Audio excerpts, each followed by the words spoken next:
Welcome back everyone. Practice set number 50 पर आ जाइए। 12th class की हिस्ट्री की एनसीईआरटी और टॉपिक का नाम है विजयनगर। ठीक है, एक साम्राज्य की राजधानी विजयनगर। तो जितने भी प्रश्न इस टॉपिक से बनते हैं बनाते हैं इंपॉर्टेंट है एग्जाम्स के लिए।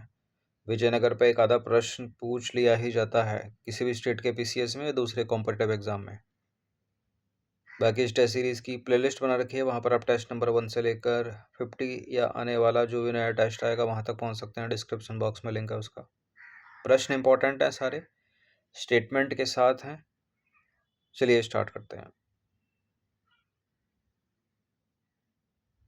ठीक है, पिछले 4 से 5 टेस्ट में हमने हिस्ट्री ही कवर की है। पहला प्रश्न है, विजयनगर के संदर्भ में निम्नलिखित कथनों पर विचार करेंगे। इसकी स्थापना 14वीं शताब्दी या सदी में हुई। यह उत्तर में कृष्णा नदी से भारतीय प्रायद्वीप के सुदूर दक्षिण तक फैला हुआ था। इसकी राजधानी द्वार समुद्र थी। कौन सा सही है इनमें? विजयनगर साम्राज्य की राजधानी हम्पी थी। ठीक है, द्वार समुद्र नहीं थी। होयसलों की द्वार समुद्र थी। वो भी एक एग्जाम्स में प्रश्न बड़ा पूछ रहता है।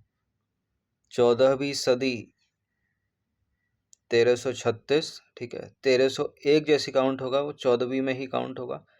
1 2 15 30 35 36।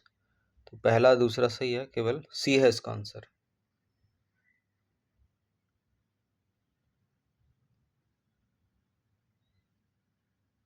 देखिए, विजयनगर की स्थापना 14वीं सदी यानी 1336 में हरिहर और बुक्का, ये दो नाम इंपॉर्टेंट है, याद रखिएगा। अपने चरमोत्कर्ष पर यह उत्तर में कृष्णा नदी से प्रायद्वीप के सुदूर दक्षिण तक फैला हुआ था। 17वीं 18वीं शताब्दियों तक यह पूरी तरह नष्ट हो गया। विजयनगर साम्राज्य, राजधानी इसकी हम्पी थी। हम्पी की खोज 1800 में एक अभियंता तथा पुराविद कर्नल कॉलिन मैकेंजी ने की थी।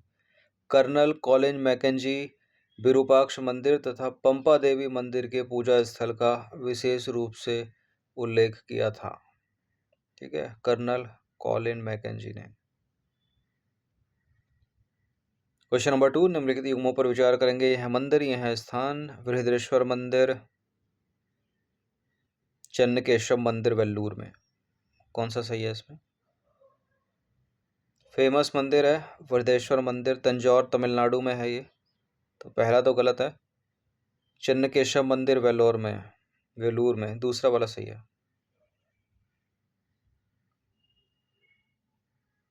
चन्नकेशव मंदिर वेलूर में और बृहदेश्वर मंदिर जो है वो तंजौर तमिलनाडु। पहला गलत, दूसरा सही। इन सभी टेस्ट की फुल टेस्ट सीरीज से जुड़ सकते हैं, नंबर इस पर व्हाट्सअप करके। बाकी सब्सक्राइब रखना सिविल सर्विसेज स्टडी चैनल को।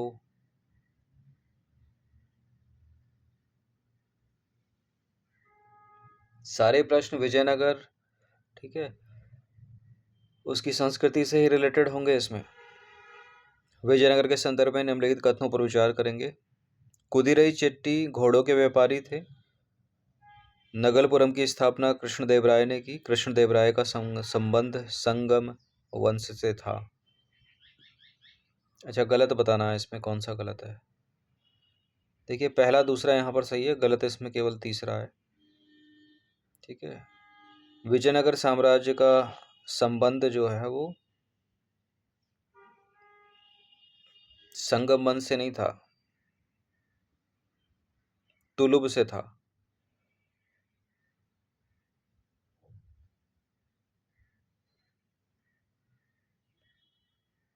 कृष्णदेव राय तुलुब वंश से संबंधित थे। ठीक है, सालुब को तुलुब वंश ने पदच्युत कर सत्ता हासिल की थी, यानी हरा कर। बाकी क्रम याद रखिएगा, संगम, उसके बाद सालुब, फिर तुलुब और अराबिडू। ये क्रम इंपॉर्टेंट है, पूछ लेता है।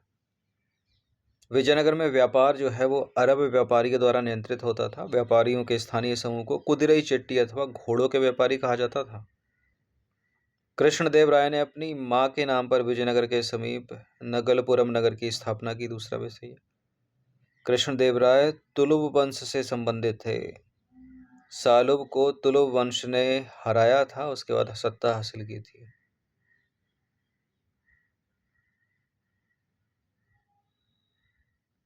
नेक्स्ट क्वेश्चन, विजयनगर के संदर्भ में कौन सा कथन गलत है? तुलुब वंश के पश्चात अरविदु वंश की स्थापना हुई। ठीक है, संगम, सालुब, तुलुब, अरविडु। तुलुब वंश के बाद अरविडु वंश की स्थापना हुई, करेक्ट है। राक्षसी तांगड़ी के युद्ध में विजयनगर की पराजय हुई, ये इंपॉर्टेंट है। यहीं अगर होता जीत हुई तो गलत हो जाता। ठीक है, विजयनगर में दक्कन के सुल्तानों को अश्वपति तथा रायों को नरपति कहकर संबोधित किया गया। कृष्णदेव राय ने अमुक्त माल्याद की रचना तेलुगु भाषा में की, ना कि तमिल में, तो यही गलत है। ठीक है, इंपॉर्टेंट रचना है अमुक्त माल्याद। लेखक कौन है? कृष्णदेव राय। भाषा क्या है रचना की? तेलुगु।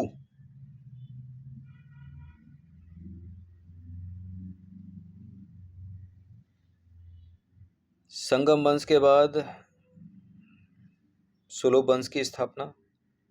ठीक है, सुलुभ के बाद तुलुभ, फिर अंत में अरविडु।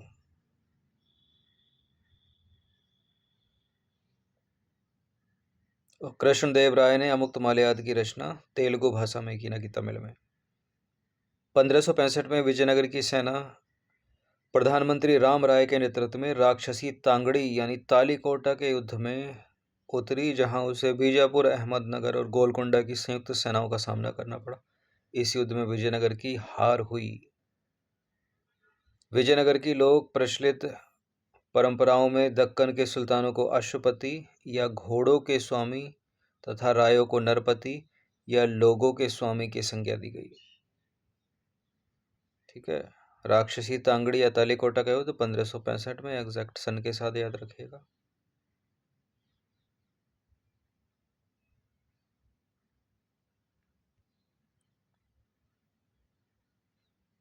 क्वेश्चन नंबर 5 पर आ जाइए। निम्नलिखित कथनों पर विचार करेंगे। 4 कथन है यहाँ पर, कौन सा इसमें सही होगा? अमर नायक प्रणाली विजयनगर की राजनीतिक खोज थी। अमर नायकों के पद वंशानुगत होते थे तथा इनका स्थानांतरण नहीं किया जा सकता था। अमर नायक प्रणाली में दिल्ली सल्तनत की इक्ता व्यवस्था के गुण विद्यमान थे। कृष्णदेव राय ने स्वयं को यवन राज्य की स्थापना करने वाला कहा।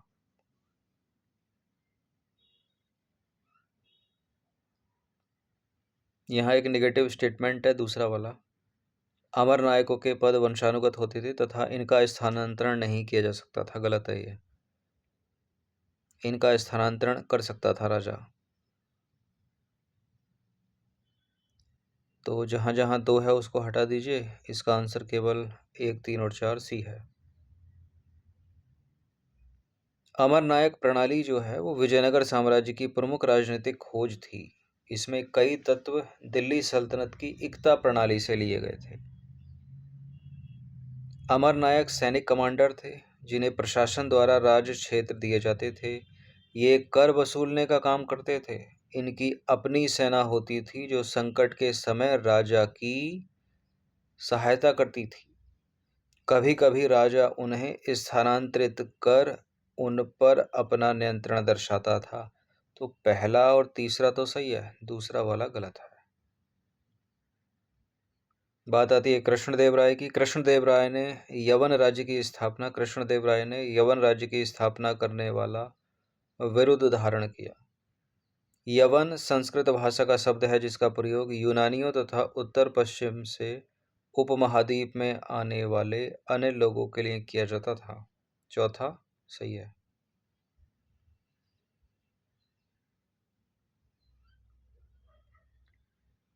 निम्नलिखित में से किस यात्री ने अपने वृत्तांत में लिखा कि विजयनगर साम्राज्य रोम जैसा प्रतीत होता है? डोमिंगो पेयस या निकोल कॉन्टी या अब्दुल रज्जाक या अफानासी निकितिन? इसका answer option number a, Domingo Paes. Domingo Paes ने लिखा कि विजयनगर साम्राज्य जो है वो रोम जैसा प्रतीत होता है। ठीक है, रोम जैसा विशाल प्रतीत होता है। अन्य ऑप्शंस जो हैं, निकोल कॉन्टी इतावली व्यापारी था। अब्दुल रज्जाक फारस के राजा का दूत था। अफनासी निकितिन रूस का व्यापारी था। इन सबों ने 15वीं सदी में विजयनगर की यात्रा की। ठीक है। बारबोसा, डोमिंगो पेस और पुर्तगाल के फर्नाबो नूनेज ने इसने 16वीं सदी में विजयनगर की यात्रा की।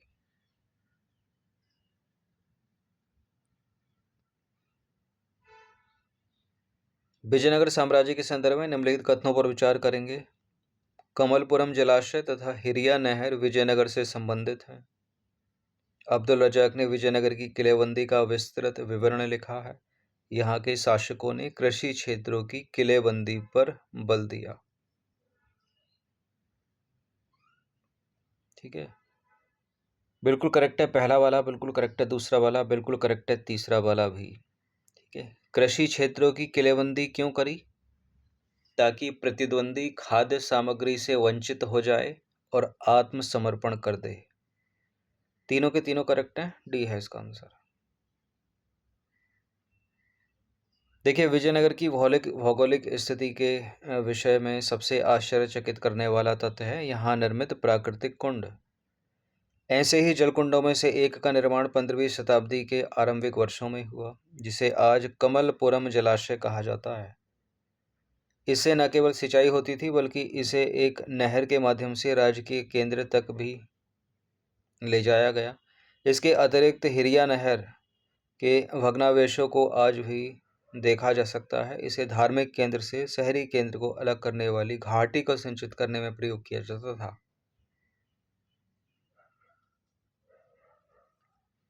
अब्दुल रज्जाक की बात करें, 15वीं शताब्दी से संबंधित है ये। इसके द्वारा विजयनगर की यात्रा की गई। ठीक है, वह यहाँ की किलेबंदी से बहुत प्रभावित हुआ। उसने दुर्गों की 7 पंक्तियों के उल्लेख के साथ ही किलेबंदी का विस्तृत विवरण भी लिखा।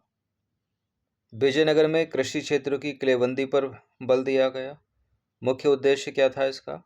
प्रतिपक्ष को खाद्य सामग्री से वंचित कर आत्मसमर्पण के लिए या समर्पण के लिए बाध्य करना। डोमिंगो पेस द्वारा वर्णित महानवमी डिब्बा का संबंध निम्नलिखित में से किससे था? महानवमी डिब्बा,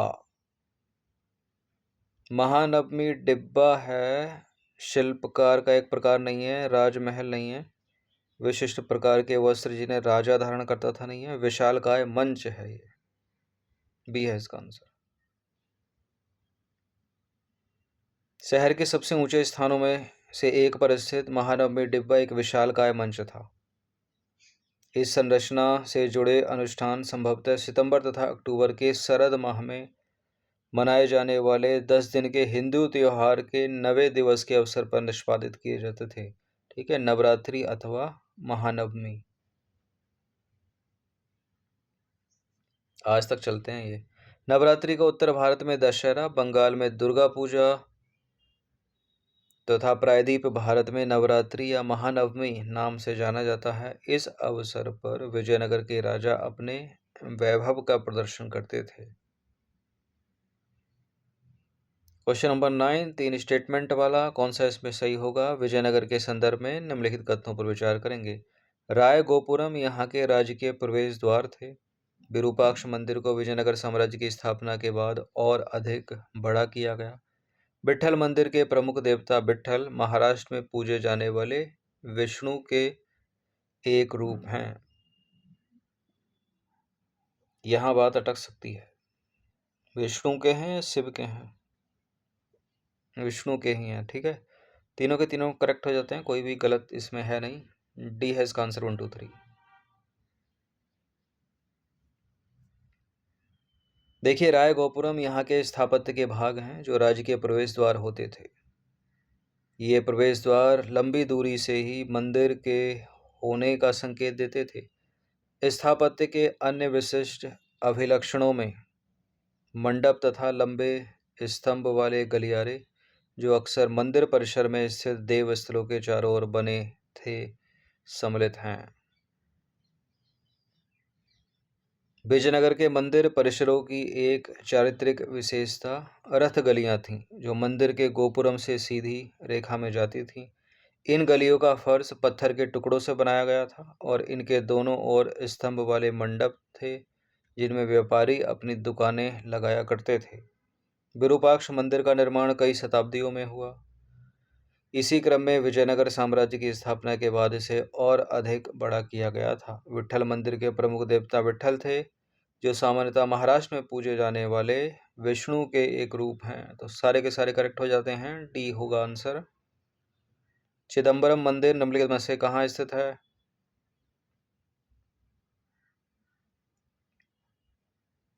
चिदम्बरम मंदिर यह है तमिलनाडु में। चिदम्बरम मंदिर तमिलनाडु में स्थित है। यहाँ मंदिर के गोपुरम में कृष्ण देव राय की मूर्ति रखी है। 11वां प्रश्न है, सूची 1 को सूची 2 के साथ सम्मिलित करेंगे। नीचे दिए गए कूट का प्रयोग करके सही उत्तर का चुनाव कीजिए। यह है राज्य और यह है स्थापना वर्ष। गजपति, गोलकुंडा, बहमनी, दिल्ली। दिल्ली की तो 1206 में ठीक है। डी का 4 ही अपना आंसर होगा, तो एलिमिनेट कर दीजिए ए को और डी को, क्योंकि डी का 4 चाहिए अपने को। बहमनी 1347, सी का 2 और गोलकुंडा 1518, बी का 1। गजपति 1435, ए का 3, तो सी है इसका आंसर। 3 1 2 4। गजपति उड़ीसा में है 1435 में, गोलकुंडा 1518, बहमनी 1347, दिल्ली 1206।